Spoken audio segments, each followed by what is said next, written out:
Ang Ukraine ay nanguna sa paggamit ng mga drone sa pakikipaglaban sa mga tropa ni Pangulong Vladimir Putin. Nakapag-isip sila ng mga paraan para gamitin ang mga drone sa pag-atake sa loob ng Russia, pati na rin sa pagsira ng ilang bahagi ng kinatatakutang Black Sea Fleet nito. Pero sa lupa, iba ang kwento. Malaki pa rin ang papel ng mga drone, syempre. Pero isa sa mga pinaka-nakakagulat na bagay tungkol sa digmaan ay bumalik ang Ukraine sa panahon ng trench warfare para magdulot ng matinding casualty sa Russia. Ang mga sundalo ni Putin ay nagkakandahulog na parang domino dahil sa mabagsik na estilo ng pakikipaglaban ng Ukraine tulad noong unang digmaang pandaigdig. Kaya may malubhang problema si Putin. Hindi mo ito malalaman kung magpo-focus ka lang sa usapan tungkol sa mga inobasyon ng Ukraine. Ayon sa Chatham House, naging pangunahing focus ng maraming media outlet ang inobasyon sa drone sa panahon ng digmaan. Sa buong digmaan, napatunayan ng Ukraine na mahusay silang gumamit ng mga solusyong mura at hindi gaanong high-tech para tapatan ang mas malaking lakas ng Russia. Pinalawak nila ang hangganan ng inobasyon sa drone upang tapatan ang sariling pinondohang operasyon ng drone ng Russia. Hindi ito mali, alam ito ng Ukraine. Inihayag ni Pangulong Volodymyr Zelensky ng Ukraine na layunin ng kanilang bansa na makagawa ng 45 milyong drone sa 2,025 lamang. Nakikipagkasundo rin ang Ukraine sa kanilang mga kaalyado tungkol sa mga drone. Noong Hulyo 6 inihayag ng Ukraine na pumirma ito ng kasunduan sa isang nangungunang kumpanya ng depensa sa Amerika na hindi pa pinapangalanan na magpapahintulot sa kanila na makagawa ng mga drone kasama ang tulong ng Amerika. Nadagdagan pa ng kasunduang iyon ang mga kasunduan ng Ukraine sa mga kasosyong Europeo, kabilang ang pakikipagtulungan sa Denmark para makapaggawa ng mga drone sa kanilang teritoryo. Ang mga drone ay mahalaga para sa Ukraine. Ngunit ito ay hindi ang kanilang tanging sandata. Ang Ukraina ay nagpapatupad ng natatanging kombinasyon ng mga depensang estratehiya sa larangan ng labanan.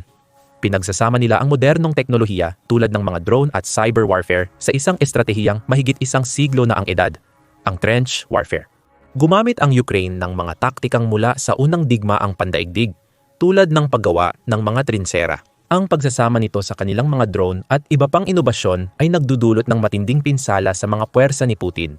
Ayon yan sa eksperto sa militar ng United Kingdom na si Hamish de Bretton Gordon. Sa isang panayam sa Hulyo 5, ipinaliwanag niya kung paano ginagamit ng Ukraine ang isang taktika mula sa unang digmaang pandaigdig para makasira ng husto sa Russia.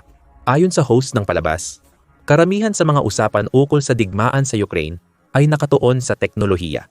Ayon sa ating mga politiko at matataas na opisyal, ang digmaan ngayon ay nasa cyber, na kung saan puro pagpindot ng mga button at paggamit ng teknolohiya ang ginagawa.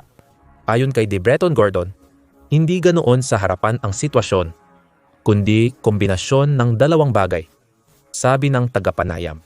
Sa palagay niya, pareho silang meron habang pinag-uusapan ang estratehiya ng Ukraine sa trench warfare. Ang trench warfare at bilang ng mga nasawi ay katulad ng sa Passchendaele at iba pang malalaking labanan noong unang digmaang pandaigdig.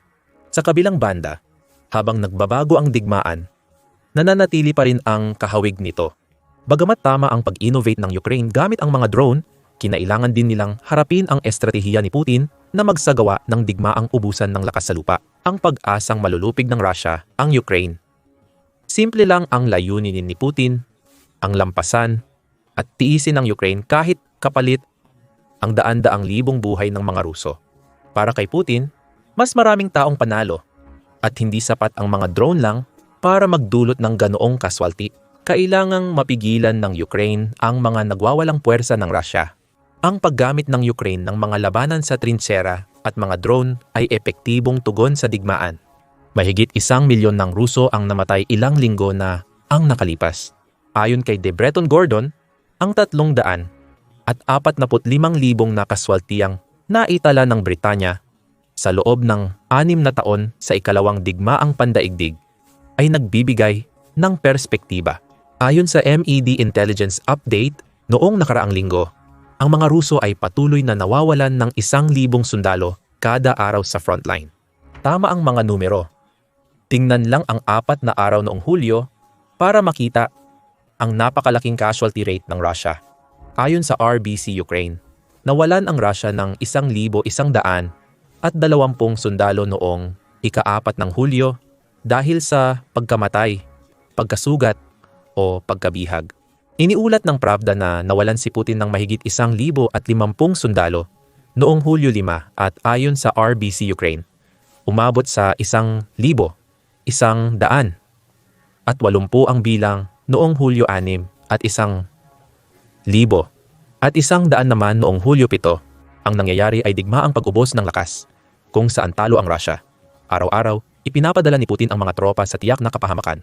Alam ni Putin na ang mga trintsera ng Ukraine ang dahilan ng maraming pagkamatay, ngunit wala na siyang pakialam. Unti-unting pinapahina ni Putin ang depensa ng Ukraine at inuubos ang kanilang inventaryo ng bala gamit ang mga sundalo ng Russia. Para kay Putin, ang pinakamatibay na paraan ng pagharap sa bagong bersyon ng trench warfare ng Ukraine ay ubusin ang yaman ng kanyang kalaban gamit ang mga katawan hanggang mapilitan silang lumisan sa kanilang mga trintsera. Isa iyan sa mga taktika ni Putin.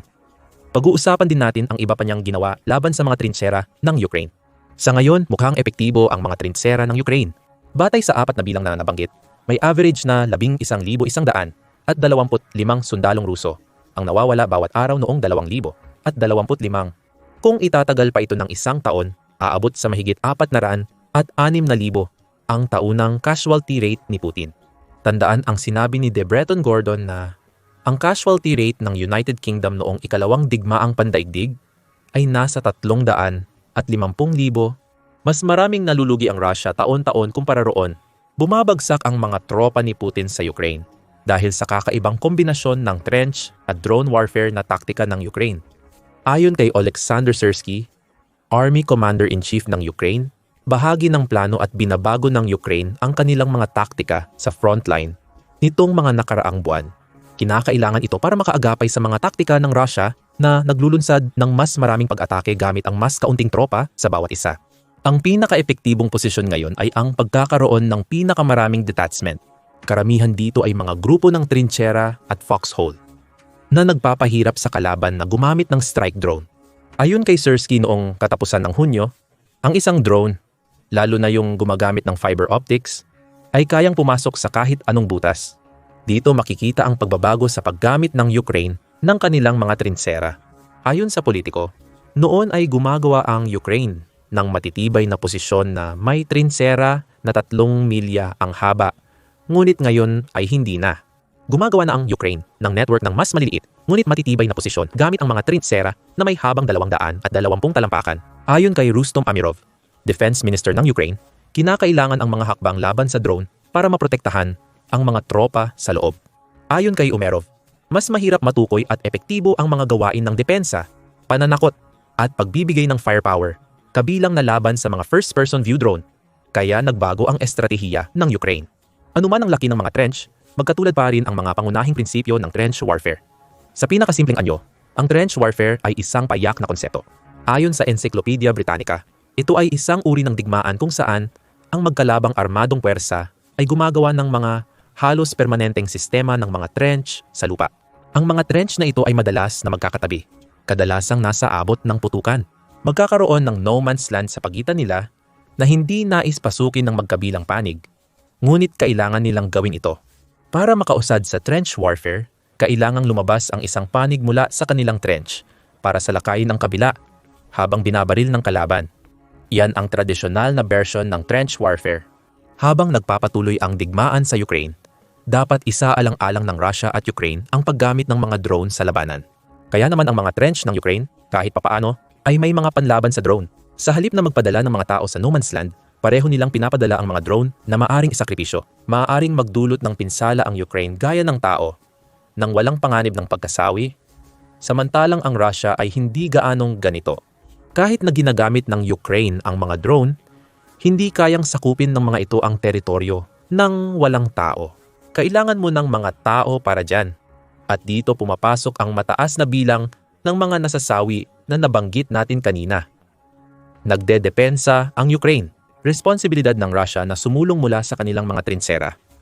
Tuwing susubok sila, maraming Russian soldiers ang napapatay ng Ukraine. Malaki ang puhunan ng Ukraine sa taktikang ito mula pa noong unang digmaang pandaigdig. Ayon sa Euromaidan Press, sa nakaraang taon ay gumastos ang Ukraine ng 117 bilyon para magtayo ng mga trintsera sa kanilang teritoryo. Ayon sa ulat noong Hulyo 6, Kailangan itong gawin ng Ukraine para matapatan ang umuunlad na taktika ng Russia. Gumagamit na ang mga puwersa ni Putin ng mas maliliit na unit ng pagsalakay na sinusuportahan ng mga drone. Kaya kinailangan nilang baguhin ang mahahaba at tuwid na trinsera. Ang dolyar, 1 bilyon, ay ginamit para makagawa ng mahigit 3,000 depensibong punto lahat ay maliliit na trinsera. Sa mga lugar na kasalukuyang inaatake o sa mga lugar na pinaniniwalaan ng Ukraine na maaatake sa lalong madaling panahon. Epektibo ang mga trinsera ng Ukraine sa pagdepensa laban sa paglusob ng Russia, pero paano tumutugon ang Russia? Nabanggit natin na sinusubukan ni Putin na gamitin ang kalamangan ng Russia sa populasyon laban sa Ukraine. Kahit gumagamit siya ng mas maliliit na grupong umaatake, pareho pa rin ang kabuang bilang ng kanyang mga sundalo. Ang kaibahan ay ang pag-atake ng mga sundalong iyon sa mas maliliit at mas maraming alon, sa halip na malalaking unit na dating ginamit ni Putin laban sa mga puwersa ng Ukraine. Gayunpaman, nababatid ni Putin na hindi sapat ito upang mapigilan ang mga taktika ng Ukraine sa mga trinsera. Dahil dito, gumagawa siya ng labag sa batas na hakbang, tulad ng paggamit ng kemikal na sandata laban sa mga sundalong Ukraine sa kanilang mga trinsera. Noong ika-4 ng Hulyo nag-ulat ang Columbia Broadcasting System News tungkol sa mga report ng Dutch at German Military Intelligence Services. Sinabi nila na dinagdagan ng Russia ang paggamit nito ng kemikal na sandata sa Ukraine, kabilang ang lasong gas na chloropicrin. Kung pamilyar sa iyo ang gas na iyon ay dahil ito rin mismo ang ginamit ng mga sundalo laban sa isa't isa noong unang digmaang pandaigdig. Mukhang ang lohika ni Putin ay tapatan ang mga taktika ng Ukraine mula pa noong unang digmaang pandaigdig gamit ang estratehiyang hinango rin mula sa parehong digmaan. Sa makabagong digmaan, legal pa rin ang mga trinsera, ngunit ipinagbabawal na ang mga kemikal na sandata. Ipinagtanggol ni Ruben Brekelmans, Ministro ng Depensa ng Netherlands, ang issue sa isang expose noong Hulyo 4. Ginamit ang mga drone para maghulog ng chemical na chloropicrin sa mga trinsera na pinatakbo at pinapatay ang mga sundalong Ukranyano. Ayon kay Brekelmans, isa na naman itong halimbawa ng pagpapakita ng masamang mukha ng Russia. Bago pa niya idagdag na tila sadya ni Putin na pababain ang pamantayan sa paggamit ng chemical na sandata na mapanganib hindi lang sa Ukraine, kundi sa buong Europa at mundo. Ayon kay De Breton Gordon sa Times Radio, mahalaga ang natuklasan ng Dutch at German. Ang mga Dutch security services na nagsasabing nanguna sa pagkalap ng ebidensya ay nagsalita tungkol sa libu-libong paggamit ng chlorobenzylidine, malononitril gas at chloropicrin. Ayon kay De Breton Gordon, matagal nang sinasabi ng Ukraine na ginagamit ng Russia ang mga ganitong uri ng gas at nakapagpadala na sila ng ilang ulat sa United Nations Watchdog, ang Organization for the Prohibition of Chemical Weapons. Mas pinapahalagahan ng mga Dutch at Aleman ang kanilang mga pahayag tungkol sa isyong ito. Ito ay isang bansa na madalas na inaakusahan ang Russia sa paggamit ng mga chemical na sandata. Maraming bansa na ang gumagawa ng mga pahayag na may ebidensya para suportahan ang Russia kahit hindi sila nakikipaglaban dito. May dalawang malaking dahilan kung bakit malaking balita ang chemical na paraan ng Russia laban sa mga taktika ng Ukraine sa mga trinsera. Ayon kay De Breton Gordon, hindi maaaring balewalain ang matinding epekto ng mga chemical na ginagamit ng Russia. Inihahambing niya ang mga chemical na ito sa biglang paghagis sa iyo habang nasa trinsera ka, nabubulugan at pilit na lumalayo. Pagkatapos, sinusundan ka ng mga Ruso at paglabas mo ng trinsera, karaniwang nagbabagsak sila. Matapos magpakawala ng gas, ibinabagsak nila ang napakaraming artilyeriya at direktang putok. Ito ay isang napaka-epektibong kontrataktika. Ginagamit ng Rusya ang gas para paalisin ang mga sundalong Ukranyano sa kanilang mga trinsera bago sila tambangan ng artilyeriya at baril. Pero dito papasok ang pangalawang dahilan kung bakit napakahalaga ng tugon ng Rusya sa mga taktika ng trinsera ng Ukraine. Illegal ito at alam iyon ni Putin. Ayon sa Columbia Broadcasting System, nilagdaan ng Rusya ang Chemical Weapons Convention na nagbabawal sa paggamit ng mga gas na pinaniniwala ang ginagamit ng Rusya laban sa Ukraine. Ayon sa Netherlands at Germany, nilagdaan din ng Rusya ang Geneva Protocol na nilikha matapos ang unang digmaang pandaigdig upang ipagbawal ang paggamit ng mga chemical na sandata na nagdulot ng maraming pagkamatay sa digmaang iyon. Hindi pa umuurong ang Rusya sa alinman sa mga kasunduang ito. Sa halip ginagamit nito ang mga chemical na sandata upang labanan ang mga taktika ng Ukraine sa trinsera, habang aktibong itinatanggi ang lahat ng ginagawa nito. Lumang taktika na ito ng Rusya. Ginagawa na nila ito noon pa man noong Marso 2022. Ilang linggo matapos ilunsad ni Putin ang malawakang pananakop, isinulat ng Vox Ukraine na nilalabag na ng Rusya ang Geneva Conventions, kung saan isa rin itong lumagda. Sinabi nito na nilabag ng Rusya ang mga Artikulo 32 51 at 52 ng kasunduan na lahat ay may kinalaman sa proteksyon ng mga sibilyan sa panahon ng digmaan. Mukhang walang halaga ang mga artikulong iyon para sa Rusya. Hanggang Mayo 31, nakapatay na ang Rusya ng 13,341 na sibilyang Ukranyano at nakasugat ng 32,744. Madalas na nagpapalipad ito ng mga drone at nagpapakawala ng mga missile laban sa mga lungsod ng Ukranya, na kunwari ay mga target militar lamang. Sadyang naghahasik lamang ang Rusya ng takot sa mga lungsod ng Ukranya. Kaya hindi na nakakagulat ang chemical na tugon ni Putin sa mga taktika ng Ukranya sa trinchera. Handa si Putin na labagin ang batas internasyonal para makuha ang gusto niya, gaya ng ginagawa niya ngayon para harapin ang mga trinchera ng Ukranya. Sa kabila nito, nananatiling hirap ang Rusya na makakuha ng sapat na panlaban sa mga trinchera ng Ukranya, dahilan para maraming sundalo ang nasasawi. Ito rin ang dahilan kung bakit ang digmaan sa Ukranya ay nauwi sa isang pattern kung saan nakakakuha ng teritoryo ang Rusya, pero agad din nila itong nawawala, paliwanag ni Debret Gordon.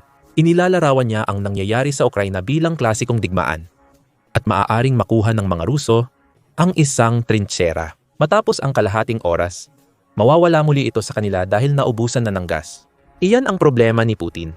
Kahit nilalabag niya ang mga batas internasyonal sa digmaan, napipigilan pa rin ng Ukranya ang kanyang mga sundalo. Tingnan natin ang ibig sabihin ng mga taktika ng trench ng Ukranya sa digmaan ngayon at sa hinaharap. Una, mabilis na palitan ng mga tao. Si Putin ay umaasa sa mga taktika ng pag-ubos ng kalaban para malampasan ang mga trench ng Ukranya.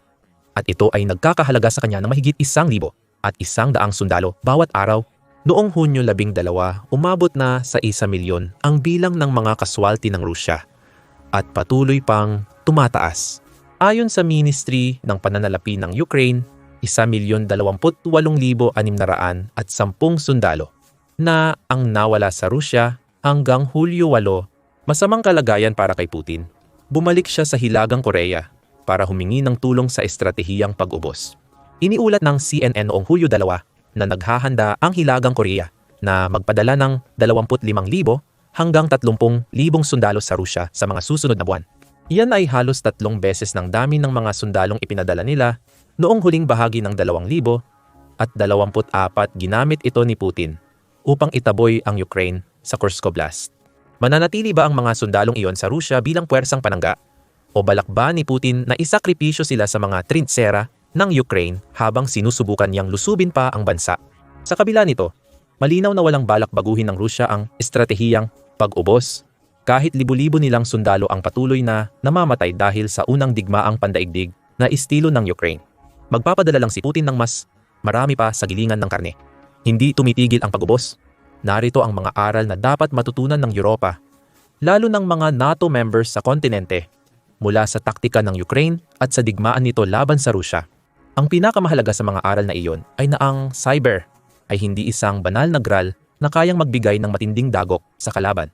Mahalaga ito, gaya ng ipinakita ng Ukraine sa kanilang mga inobasyon sa drone at electronic warfare. Natutunan ni Putin ang aral na ito simula pa lang ng kanyang pananakop. Naniniwala siya na ang kombinasyon ng kanyang mga cyber tactic at mabilisang pagsakop sa Ukraine ay magtatapos agad sa digmaan sa loob lamang ng ilang araw. Hindi sapat ang cyber lang para talunin ang isang bansa, lalo na kung ito ay determinado na makipagdigmaan ng pahabaan habang umaasa sa lakas ng tao nito. Dapat ito'y bigyang pansin ng kanluran. Ang doktrina ng NATO ay nakatuon sa konsepto ng maneuver warfare. Ayon sa doktrinang ito, gagamitin ng NATO ang paggalaw, sorpresa, at inisyatiba upang makamit ang tagumpay laban sa kalaban. Mahalaga ang konseptong ito. Kahit sa gitna ng digmaang nagaganap sa Ukraine, mahalaga ang lahat ng taktikang ito para sa tagumpay. Pero kailangan matutunan ng kanluran mula sa taktika ng Ukraine at Russia ang estratehiya ng maniobra. Hindi sapat ang digmaan lang para talunin ang isang bansa na may lider na handang isakripisyo ang 100,000 sundalo. Marami nang nagising sa kanluran sa katotohanan ng iyan, lalo na sa mga bansang Europeo, kung saan maaaring gamitin ng Rusya ang mga taktika sa lupa na ginagamit sa Ukraine. Noong Enero 2024, isinulat ng United Kingdom Defense Journal na nagsanib puwersa ang Estonia at Pransya para sa isating ilang malapa sa ilang pagsasanay sa digmaang trinchera. Ang pagsasanay ay inorganisa ng mga sundalong Pranses mula sa unang Parachute Chasseur Regiment na dumating sa Estonia noong Setyembre 2023 para lumahok. Ayon sa Business Insider, Sa United Kingdom ay may katulad na pagsasanay para ihanda ang mga tropa para sa digmaang trench warfare laban sa Rusya. Nagsasagawa rin ng katulad ng mga pagsasanay ang Espanya sa Galicia noong Pebrero 2025. Nakiisa ang ISIA Brigade sa mga sundalo ng Slovakia para sa pagsasanay sa digmaang trinchera. Napipilitan ang mga makabagong bansang militar na magbago at gumamit ng mga taktikang matagal nang itinuturing na luma o lipas sa kakaibang kasong ito. Ang digmaan sa trinchera ay itinuturing na labi ng unang digmaang pandaigdig, isang hindi na mahalagang paraan matapos palakasin ng mga bansa ang kanilang puwersa sa himpapawid at lupa. Ang digmaan sa Ukraine ay nagpakita ng kahalagahan ng mga trinchera sa isang kampanyang ubusan ng lakas. Dapat nilang gawin ito laban sa Russia na gagamit ng lumang taktika at isasakripisyo ang mga sundalo para makuha ang gusto nila. Ipinakilala ng Ukraine ang mga makabagong paraan sa paggamit ng mga trinchera gamit ang mga drone at malalaking matitibay na posisyon. Maaaring maging mahalaga ang mga inobasyong ito kung ipupukus ng Russia ang atensyon nito sa ibang bahagi ng Europa bukod sa Ukraine. Hindi lang Ukraine ang gumagamit ng kagamitang mula sa unang digmaang pandaigdig laban sa Russia. Kamakailan, inulat na magbibigay ang Alemanya ng malaking halaga para sa 3,000 at 500 tangke at armored na sasakyan bilang paghahanda sa posibleng labanan laban sa Russia. Alamin pa ang tungkol sa hakbang na magpapalakas sa Alemanya sa lupa sa aming video. Mag-subscribe sa Military Show para sa karagdagang video ng pinakabagong balita sa digmaang Ukraine. At maraming salamat, gaya ng dati, sa panunood.